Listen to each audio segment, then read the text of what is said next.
Yeah, hi, I'm Renee Hobbs, and this is EDC 534. It's February 17th. It's our first official Zoom conference, and as you can see, we are all here. I have kind of an agenda, but let's just do a check-in around like taking your temperature. That could be literally or metaphorically. Temperature. How are you? Literally or metaphorically? Sarah, you get to go first. I think I do need to check my temperature because I feel like I probably have a fever. But right now I'm feeling like I've spiked a 101-degree fever because I'm so behind in class. There you go. All right, that's fair enough. Thanks for being honest. Okay, who's next? I'm taking your temperature. How you feeling?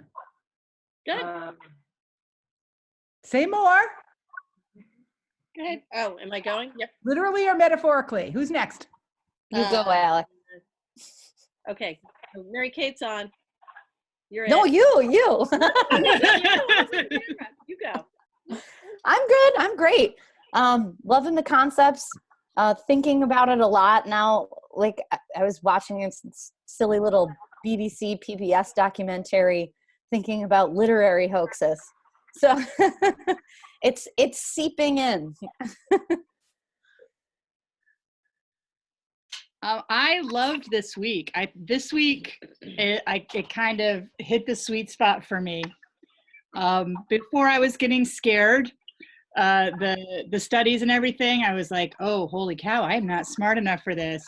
And Alex was like, no, you are. And I was like, you're just being nice. But this week, man, I loved everything that we read or watched.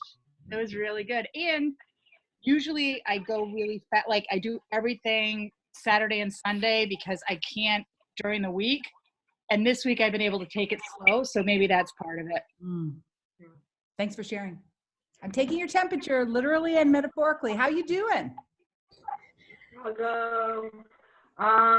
Let's see. I love all the topics. It felt like just as a basis of comparison, like the Summer Institute was so cool because it was face-to-face and super exciting, and every day was different.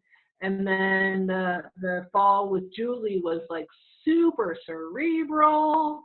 So this feels like a better balance, although I feel like I still get lost in some of the vocabulary sometimes.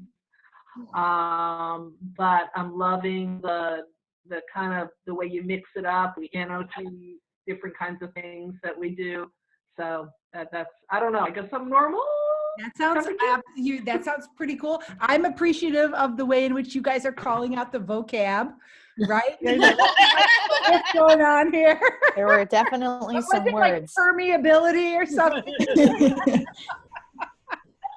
All right, I'm taking your temperature. Who's next? How you doing, metaphorically or literally? I'll go. I haven't been in a class for a while, and I've been pleasantly surprised by how fun it is to have homework again and to kind of have that, like, this is just what I need to do, and I'm going to move through it. And I know what my goals are for the week, and having that structure has been fun to come back to. Julia, you are such a nerd. I know. It's wonderful. It's wonderful, isn't it? That here's what I have to do. Yeah. But I'm looking forward to making things and getting more into that piece of the class. Me too. And that's coming up. Thanks for sharing. Okay, who's next? I'm taking your temperature literally and metaphorically. I think you're next. So yeah, I'm really enjoying. I think that this week was also my favorite was the content. Last week and this week are the 2 weeks that felt like they're most connected to what I'm teaching, and so I really enjoyed that. And I'm definitely being pushed outside of my comfort zone. I had to Google TikTok today because to figure out what a TikToker was, I had to know what TikTok was. Like, it is pushing me a bit outside of my I'm kind of curmudgeon-y when it comes to, I'm pretty anti-Twitter. And so this has like pushed me in some really positive ways to see the potential of it. But it's also uncomfortable, right? Like growth is uncomfortable. So. Oh, always. Wonderful. Wonderful. Okay. Who's anybody else I haven't heard from? Michelle's driving, so we probably shouldn't hear from her. I can talk. I can see. But I am driving. But I'm here. I don't know. I haven't been home since 7 o'clock this morning, and I'm on my way to softball practice with my daughter. So you're multitasking. You go, girl. I'm attempting to multitask. I don't know. I missed the beginning, so I'm not really sure what we're doing. But Marvelous. I'm basically getting a kind of temperature. How are you doing? You're balancing, as busy professionals, you're balancing this grad class, which is a real grad class, with your work, your life, your family, right? And then there's your own health and wellness, mental health, physical health, and all that. So tonight, what I'd like to do is get a sense of what's the nature of the learning experience for you, and I want to give you some feedback what I'm noticing about your academic performance. I want to talk a little bit about the pros and cons of this kind of online learning, what you're liking, what you're disliking. Most of our time is going to be spent focused on this Leap 1 assignment, and we're even going to kind of do a little fast forward, conceptualizing your paper project, right? So, and then hopefully we'll have time for questions. But one of the things that I am really appreciating about you guys is that you're talking and listening to each other using all the different ways that online learning is enabling that. The threaded discussions have been absolutely fabulous. You right away, from the very first experience we had with Cami for Chrome and annotating the scholarly article, you right away leaped into actually using that as a way to ask questions, share ideas, and comment on each other's meaning-making processes. Now, I'll tell you the truth, that was quite unusual, because I've been teaching grad students since the entire 21st century. So that's 20 years. And never have I seen the meaningful interplay between grad students happen before week 4. And you guys were doing it like the first week, the second week. We're amazing. I don't know. I mean, you are amazing. And I'm just kidding. It's a really good group, and the quality of your engagement. And I also appreciate you're bringing your whole self into this project, and that I also appreciate, because these ideas do intersect with our life, our role as media consumers, our role as family members, and you're bringing that part of yourself into this learning experience. And that actually adds a certain depth to the way we think about these ideas and how they resonate. So I'm happy to see that you are doing that, and I feel like you should feel whenever that seems relevant, that's really that's a great thing to try. I think in a way it makes it blurry, right?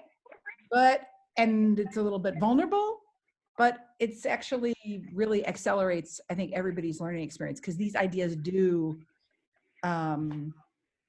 they filter through our whole identities, and maybe in effect the way that we started thinking about ourselves as creative people, and you shared your creative identities, right?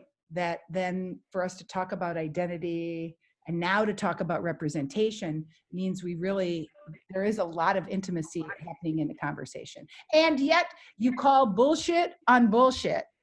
And I appreciate that as well, because one of the great blind spots of the academic, right, is we don't notice our own, we don't notice the way our own little norms for discourse alienate people. And I, I feel like when you have called out the bullshit, like how about the dialogue about praxis, right? Right? What is that? What is that? Yeah, Sue, that was you. It's sort of like, that's a really healthy thing to do, because otherwise that ivory tower just becomes really stultifying. Okay. And I am definitely aware that I have chosen to give you really challenging pieces to read, in part because I'm wrestling with these ideas along with you, right? And also sometimes, no offense, but professional literature, when teachers only write about the good things, generally, right? You know, when you look at the professional literature, teachers write about their work, they write about all the happy stories of things that work really well, which is great, but but I don't know. In my life, I've always learned more from failure than from success. And I feel like in some ways, some of the academic articles that we've read are fucked up. Like, they're goofy, they're messy, things are not all right. So if you're feeling that way, I've got two words here: magical wizard. I knew you were going to say it. Sue, I was reading it and I was like, what the hell are they talking about? I was like, I thought for a minute there, I doubted my ability to read. It was so like out there. Yeah. and it got weirder. Yeah. Right? So because you called our attention to it, then the more as we read, the more Right, we were looking for it. yeah, this is fucked up, right? Or potentially, right? Or it's a cultural gap that we just don't understand, and that ambiguity we got to live with too, right? Right. Yeah. Right. Yeah. All right. So that concludes my feedback on your academic performance. I am more than thrilled. I feel like I'm starting to get goosebumps looking at the PowerPoint slides that are emerging on the ethics of representation. Wow. So I do agree that, yes, now we're going to be moving into a phase of the class where you're going to be doing more creative work, and we're going to really see where that goes. But here's what I thought we could do for a few minutes, because I actually think with a group, we're missing Alex, but we're pretty. Oh, there's another Alex. Oh, there's two Alexes. Oh yeah, there's two Alex. The boy Alex and Alex, the girl the Alex. boy. I'm the girl Alex. The guy, the other Alex, or David. That's hard to have a name like that, right? Alex, David, Alex. So, but I thought what we think we could do is we could do a little pair share. And here's my plan. It might be crazy, but tell me what you think. Let me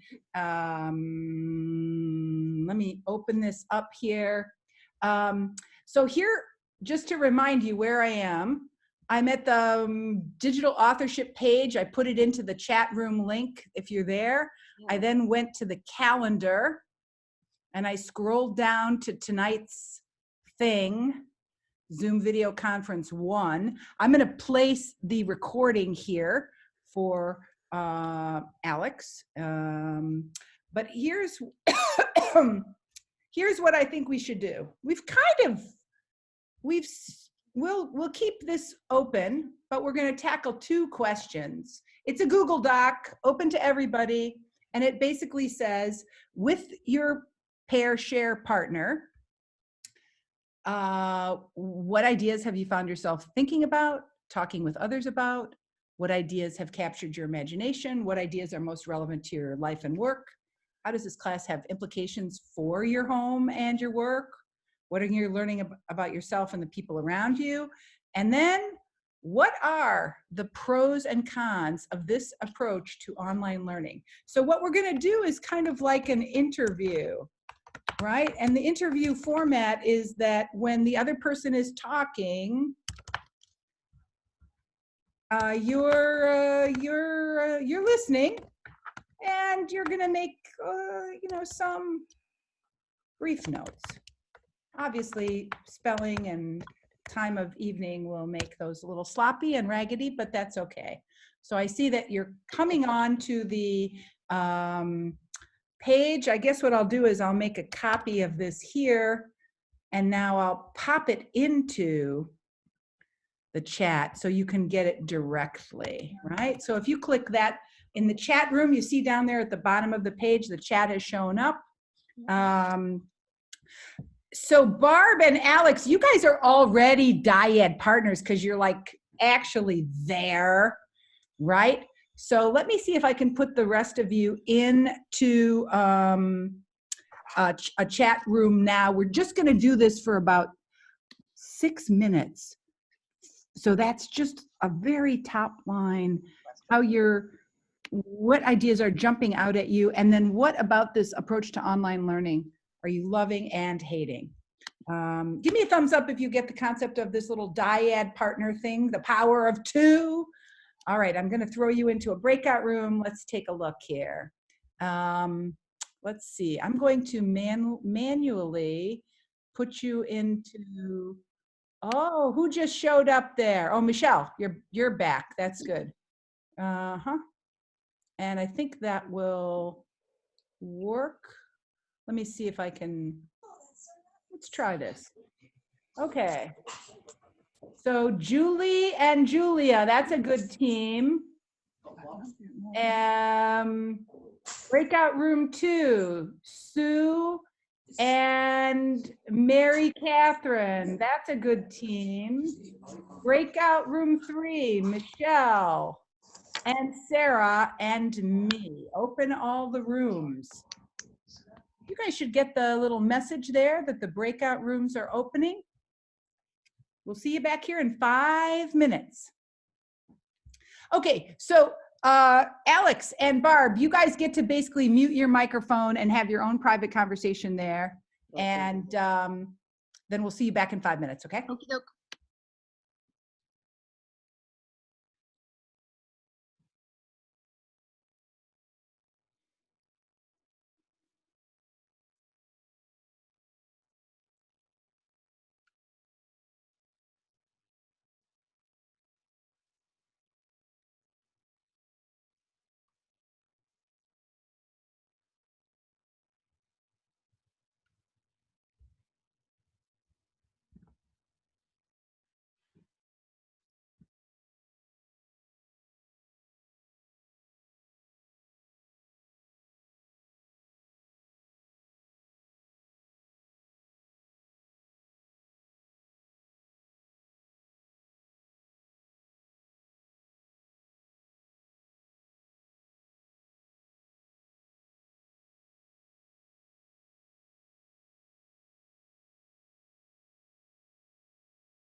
I accidentally hung up on my partner. Sorry, Julia. I like cut you off mid-sentence. I'm really sorry. I hadn't gotten the pop-up yet to return to the other room, and I was like, how did she do that? She just disappeared. And then I figured it out. Okay, it looks like, are you guys seeing how we're all coming back? Now, one of the things that's really cool, I didn't do it this time, but we do another Zoom conference right around week 6. I'll do it. I could actually pop in to the breakout rooms, which I'll do next time. I didn't want to spoil the magic. But we'll just do a tiny bit of sharing because I learned something from your conversation. You learned something about the person you interacted with. So let's just do a little sharing on that. What'd you learn about the person you talked to?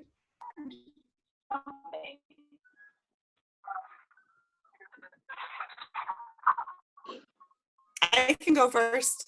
Thanks. I learned that the person Julia is working on a college campus, and I'm working on a high school campus, and so it was interesting for us to talk about looking at the experiences of younger students, and how we were kind of imagining both our current students when they were younger, and then thinking about what these younger students will be like when they're in our classes at our universities. Thanks for sharing. What'd you learn about the person you talked to? Just one little thing that came up during the. I learned that Alex loves the movie Repo Man as much as I do. Repo Man? Repo Man, 1980s classic. Whoa. Gonna write that down for my Netflix pleasure. Put it in the notes. We even put a link to the video of the clip that Barb was talking about. You guys are so pop culture cool. All right, anything else? Learn about the person you talked to. I learned from Julie that she had a great aha moment in class today, and some students who don't necessarily usually engage were excited to engage in a new project in a new way. Always a great feeling. Isn't that wonderful? Thanks for sharing that. Nice. I learned that Sue was thinking about the ethics of representation and authorship while she was watching a documentary, right? Was it a documentary or was it the actual show, Sue? About what happened in Ukraine and the election. I think you're muted. It was the actual show. Yeah. No, Cool. So you you hear are me? How's my yeah. Now you sound better.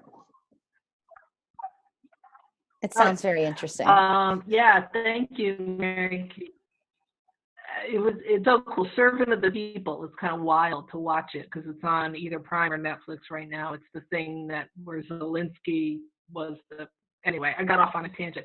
What I was reminded of in our little breakout room is how much fun it is to talk to Mary Catherine and all of you smart people face to face. And we both kind of reflected on that we like the online convenience, but it's like I can't wait for the Chicago Institute. Not only do I get to room with Barbara and Alex, which is so fun, I like to spend time with all of you guys just hanging out talking. So I'm really looking forward to that because face-to-face is so cool. Yeah, we're all feeling that way about Chicago. There's nothing like face-to-face. And Alex and Barb, we're so jealous of you guys being both in the same space. We're just all dying of envy that you're all there. Julie in Virginia. I mean, Cheers. We're not close to each other yet, but we will be, right? Okay. Thank you so much for sharing. I do feel like one thing you should know is coming up. After Leap 1 comes Leap 2, and Leap 2 is a media project that you collaborate on with another classmate. So just be thinking about that. right? Because that's coming up. And look at what a cool group of people you have to potentially collaborate with, right? So we're going to use the power of 2 for leap 2.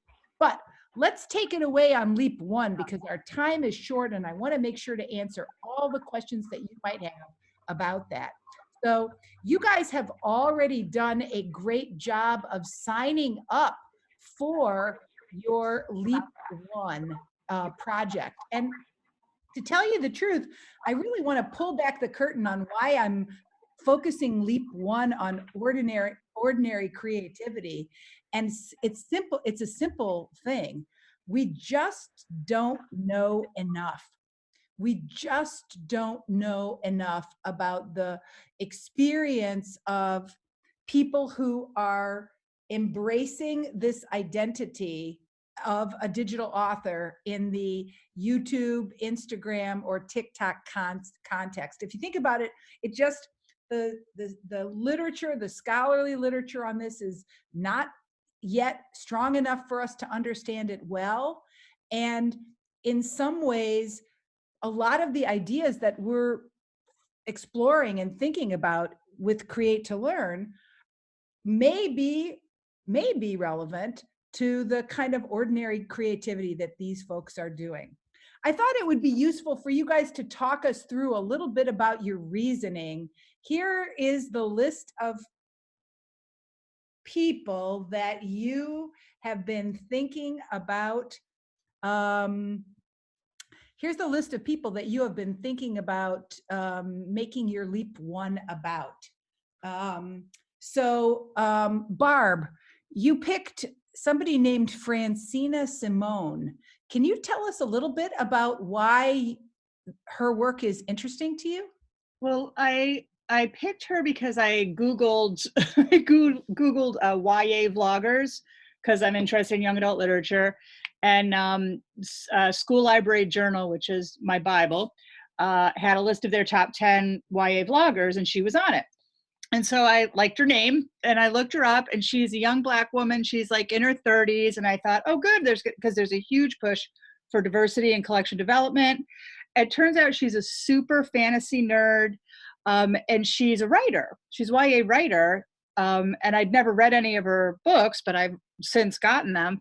And one of the videos that I actually clicked on it as kind of the focus of my project is for a book that I had been reading, wasn't that jazzed about, was about to put down. And then she did such an interesting review. And it wasn't even a particularly positive review, but her review was so thoughtful and interesting to me that I had to finish the book just so that I would, be on the same page. Wow. Yeah, it was really cool. So a reviewer who really transformed your relationship with that book. Exactly. Wow, that's so cool. Now, who is doing Dave Jorgensen, Washington Post staff writer and creator of the Department of Satire? Sorry, I probably should have put my name with that one. Okay, cool. I'm still learning how to use this. Tell us why. Yeah, sorry. I really struggled to come up with somebody for this because I don't really follow a lot of I don't know. A lot of what I follow is humor, and I saw some of your everybody else's, and I was like, I can't. These are too serious. I can't just do some memer. So I've been following Dave Jorgensen on Twitter. He's hilarious. So he is a media, I don't know, like a producer for Washington Post, and The Atlantic did a whole great article about him too. And he convinced the Washington Post to go on TikTok. And he makes memes for TikTok, he makes videos for TikTok to outreach. But he has some really funny ones with presidential candidates. Some of them are about the newsroom, and I think it's a really interesting way for a newspaper organization to try to reach a younger audience, and they're really funny. And did I hear somewhere in our dialogue that you've been asking your students to make TikTok? Yeah, they love it. They love it. And actually, we've been talking about creating a media club during enrichment period to talk, because a lot of them want to talk about their TikToks and what they're encountering online. So I was like, ooh, this is a great way to have clandestine, serious conversations while they're making fun memes. They're really interested in it. Wow. Yeah. Yeah. I saw the TikTok clubs in high school are growing by leaps. Yeah. Now We were it's kind chatting of about that. going on. So they're really into it. That's wonderful. Okay, Alex, you're doing some guy named David Dobrik. Can you tell us about him and why you picked him, why he's interesting to you? So my daughter is nearly 21 and she's been following David Dobrik for a while. And whenever she's home, she's like, "Oh, Mom, we have to sit down and watch David Dobrik together." So I've been watching David Dobrik with her for like the last couple of years. So he's a former Viner. He started out in Vine and then he transferred over to YouTube. He's like 23 years old. He's huge. So he's one of these guys like probably hardly anybody over the age of 25 really follows, but he's really popular with teens and college age kids. And he had and he also, so he has this whole big group that he works with. I forget what he calls them, but anyway, so he has like, there's like 20, 30 people that kind of rotate in and out. And I would sit there and watch these videos and I would think, these are kind of dumb. Like, I don't know. And then there was this video she showed me of these two guys who were doing this little like analysis, and they were saying it's like Friends, like, and they showed all these reasons why it was a little bit like Friends, and that he was kind of using a sitcom model. And I was like, oh, like he's actually doing some of this purposefully. Huh. And so I kind of looked at it a little bit differently after that. And, and then some of the stuff that we've been talking about in class, I thought, okay, I want to take this and like kind of put that light on it because he's really popular. He had the #1 TikTok video last year too. Oh my God. So yeah, high youth audience, and something intriguing about his ability to stretch across, right. The playful and the, a little bit more substantial. That's cool. Sue Larson, you're picking a books and quills YouTuber. Can you tell us more about why you picked this YouTuber?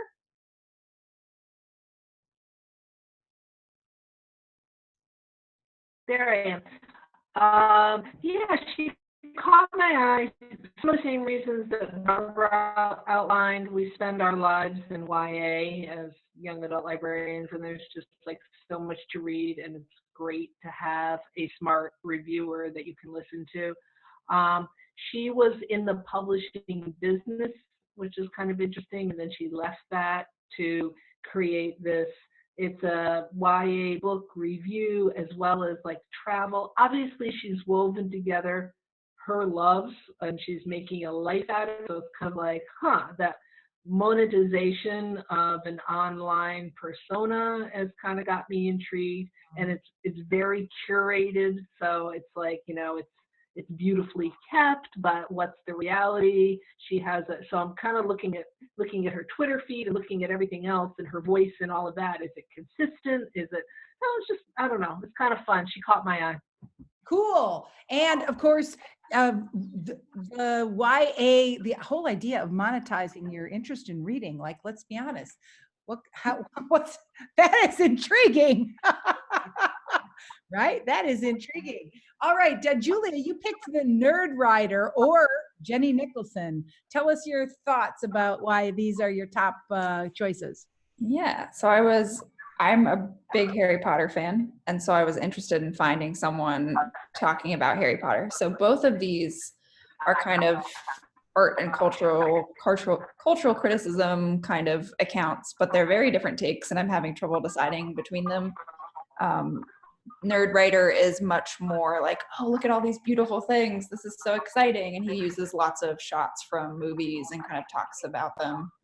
And then Jenny Nicholson is just herself in her room talking about different films often or different pieces of culture, but she is very like deadpan and much more negative and like, here are all the things that I hate about this thing, but pulls off humor with that still.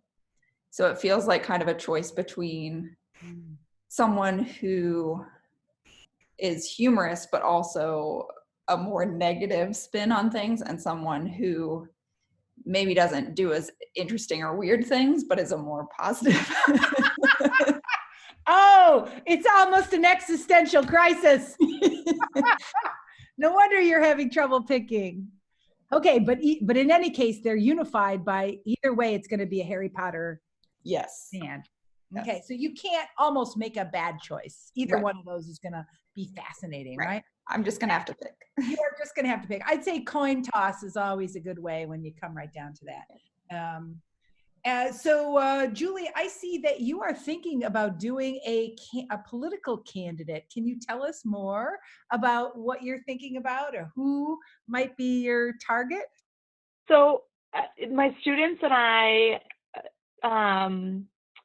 have been talking about, well, they asked me, they're like, who is this Bloomberg guy that's suddenly all over the place?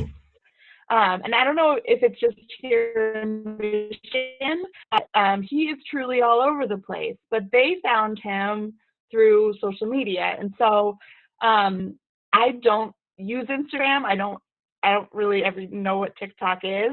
I use YouTube, but only if I'm like searching for a specific topic. So I don't know of anybody who like has a channel, or I just don't know. And so I thought it would be interesting to see if I could pick somebody who's using a social media platform to reach potential voters. And so I don't know if that would work. And my other mind is like, just push myself way out of my comfort zone and ask my students, like, who should I do this project on? Like, what do you think? And see what they come up with. So I'm not really sure. Okay. And that is, thank you so much for so much for sharing. And Michelle and Sarah, you're in the same boat here. When you've made your choice, you can put it into the green box here. There's no bad choice, because we learned from Create to Learn. Everybody's creative, right? Creativity is a characteristic of your humanity. So any individual you pick is going to fit. The strategy is something that's interesting enough to you to be worth the time and effort that it's going to take you to put this thing together, right? So if you're not interested in it, don't do it, right? Make it interesting to you. And it's a plus if it can be relevant to your students or to your work context or your other interests, that's cool. But really the choice of focus it should really be something that will sustain your own interest. Now, let me just talk a little bit about the process, because I had a real crisis with this. If you carefully read Create to Learn, which I hope you did, but if you carefully read Create to Learn, there's a passage in the book where I say, damn it, teachers, stop giving students a step-by-step how to do it. And what did I do? Well, this is a step-by-step process. And I don't exactly know why I did this, except this is the first time I've done this kind of assignment, and I just wanted to think it through. So you've already mostly done step one, selecting a digital author whose work that you will analyze. And as I'm doing this, I am just demonstrating some cool ways that I can modify the page, because you guys are going to put your work on Notion and you'll be using Notion. So I think you can see me using Notion right now, right? Second step is you have to select a particular work to analyze, because you only have a very short amount of time. So you're going to have to look at a bunch of different things and then decide to focus on one example to focus on in detail, right? You're going to use those critical questions. You may also benefit from taking a look at the namely questions, depending on the kind of issues that come up with the artifact you select. These other critical questions are really powerful. dealing with issues like credibility and context, right? So those might be useful to you. Then a big step forward, see how I kind of highlight that, and then I use the color bar, right? This is really tricky. This is a huge limitation. And I feel like I will up it to 450, which is 3 minutes. It doesn't mean your finished product will be only 3 minutes. It means that this is the number of words you can use, right? So that is really, really significant. 450 words is a little bit less than 2 double-spaced pages, right? It's 3 minutes of straight talking. So concision is really the thing I am gonna try to, maybe I should make that bold. See how I bold that? That's really the biggest challenge. And of course, to do that, having a strong thesis statement is gonna be important. You can't say very much. You only have a very short amount of space to dig in to some key ideas. And you may find it valuable to get feedback from peers as you're developing your key ideas and writing your voiceover narration. That is often a great way to read it out loud, have somebody give you feedback, right? So to make a screencast after you, or as you are writing the voiceover narrations, you are also choosing what are you going to show?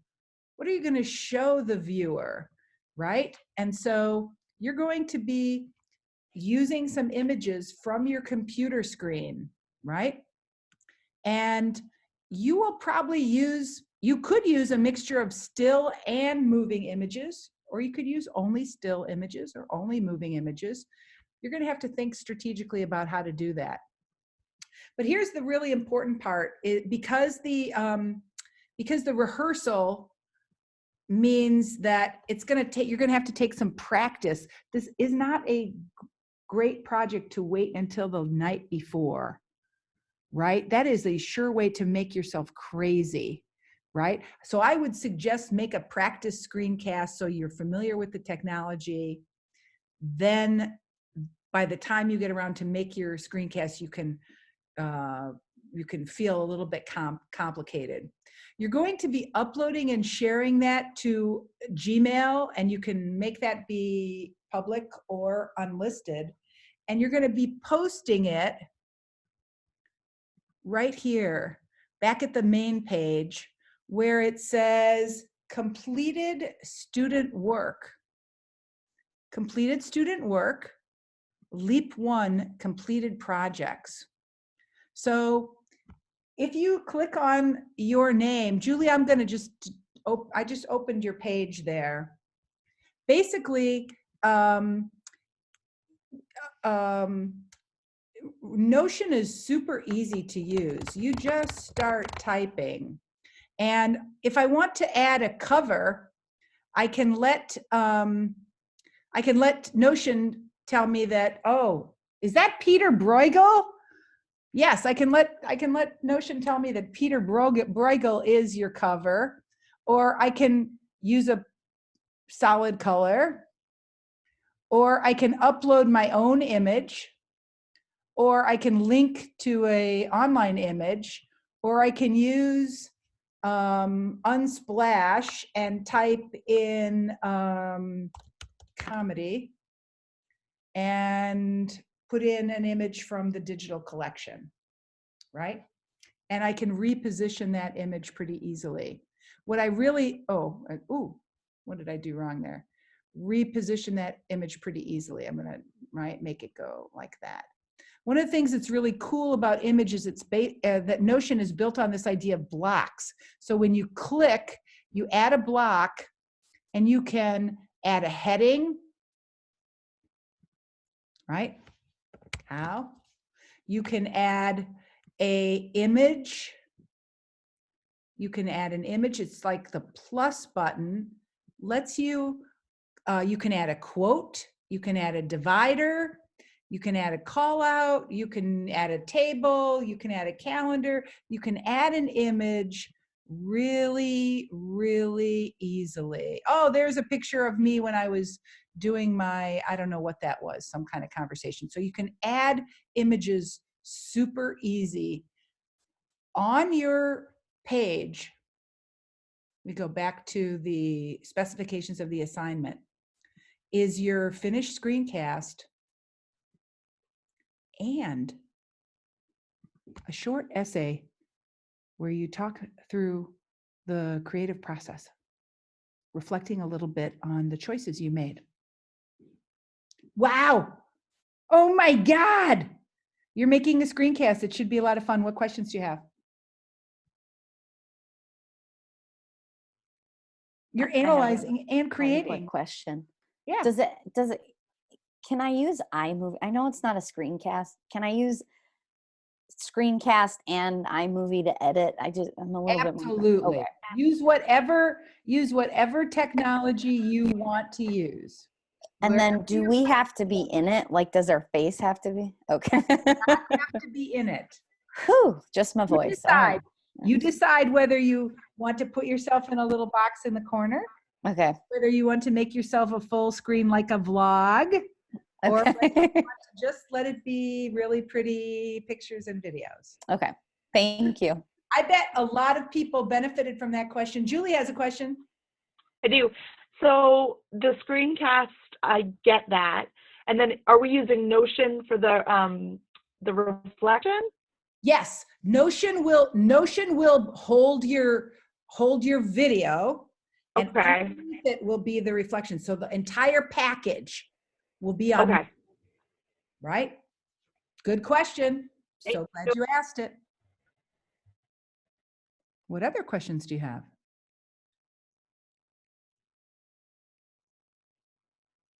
So in terms of thesis statements and kind of organizing or focusing, would an example thesis statement be about like how the person is doing what they're doing or why they're doing what they're doing or some combination? Is that kind of in the ballpark?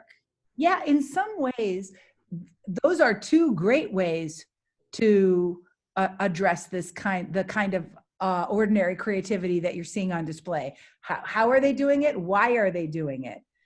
Or what difference does it make? What impact does their work have? Mm-hmm. One thing to think about is there a way that you can show off some of your learning in this class by making a connection, right, between some idea that captured your imagination in weeks 1, 2, 3, 4, 5, 6, and this thing? That's a way to do the kind of deep synthesis that helps you gain expertise, right? So think about that. See if you can use what you're learning. That's more likely to have a aha. That's kind of like a synthesis. These are my notes in the waiting room. I have a question. Yeah. Can you be a little bit more specific about what you mean by ordinary creativity? Like what's ordinary versus extraordinary? I don't. You know, this is actually, that is a super duper question, because I feel like on YouTube, on Instagram, and on TikTok is kind of what I would describe as like a continuum from amateur to professional, right? I mean, that continuum is part of the appeal of social media. Right. And I guess I am interested in professional creativity, right? I'm interested in professional creativity, but somehow I feel like I don't understand ordinary creativity. Professional creativity, I understand because I have metrics of the professional discourse community. What's a good documentary? Blah, blah, blah, right? What's a good piece of fiction? Blah, blah, blah. What's a good book review? Blah, blah, blah. I mean, the professional norms exist. So I kind of can understand what it means to be creative within those professional forms. Where it feels like a Wild West to me is in this other kind of expression. And so you can choose where since that's a continuum, if you're more comfortable, like let's say Julie does Bloomberg, right? Yeah, sure. Bloomberg's got a YouTube channel and he's making videos and they're going to be on the super professional side of it. Although there are likely to be things that reflect a certain level of creativity that are going to be unique to the people in that campaign. So I just think keep in mind that idea that creativity is always contained within the containers, right? We talked about those constraints that make creativity possible. So somehow ordinary creativity seems maybe, I don't know that it's more unconstrained, but it's constrained in different ways, maybe. So that's a hypothesis. I really don't know. You're asking such a good question because I really don't know, but somehow it feels different. I mean, I guess I was thinking of it a little bit like just stuff that looks more like I could watch it and almost think I could do that, as opposed to if I watch a TV show, I'm like, I can't do that. Like that's, producers and special effects and fancy sets and dialect coaches and, all that kind of stuff. Exactly. And in some ways, maybe the reason why, so it's more accessible, maybe it feels more authentic, it's more achievable. And I've been trying to figure out this, why does every 14-year-old that I've ever met want to be a YouTuber? Right. Like it's just making me, it's like, what is up with that? Right. And so I feel like maybe I have to get a better understanding of what that ordinary, what those people are doing that is so appealing, why it's so appealing. I guess like I didn't realize until I was reading some stuff about TikTok, like there's a big collab house where a whole bunch of the big TikTokers live in. And the Hype House. Oh, careful, babe. The Hype House. And they all make the videos in the back. There's a great New York Times article about that. Yes, I read it. Taylor Lorenz. And then they talked about how they all made them in the bathroom. And so now like all these kids are making their videos in the bathroom because that's where you make TikTok videos. To the bathroom. And and all the kids, all my 8th graders know all the kids in the Hype House. And they were like, you know who the Hype House is? They're all doing TikTok challenges during recess. And I'm like, what are you doing? Right. No idea. Thanks, New York Times. I feel kind of cool. Yes. Well, my thinking of it is you're all going to choose different kinds of creative people on Instagram, TikTok, or YouTube. You're all going to say something pretty specific about the individual kind of creativity that you notice. But when we get all 10 of these projects lined up, we're gonna see some patterns. And then the conversation will be truly awesome, right? So in a way, we're creating new knowledge through our individual work, and then the conversation that's gonna happen with the whole body of work that gets produced here.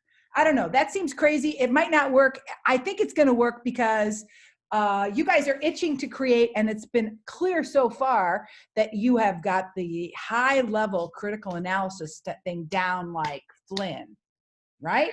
So this just layers on the creative use of language and the creative use of images and the creative use of sequence and the creative deadline pressure. Deadline pressure. So March 6th is the real deadline. It's a real deadline. You have to get it done by March 6th. Don't stay up till midnight. Time yourself out. This is going to take twice or 3 times as long as you think it is. It's only a 3-minute thing, but it's going to take you longer. And having it in the can is going to make you feel like so good, right? So don't wait till the last day. All right. Okay, it's 7:59. So if you have any other questions, you have to use the old-fashioned way of asking me questions on Twitter. Okay? And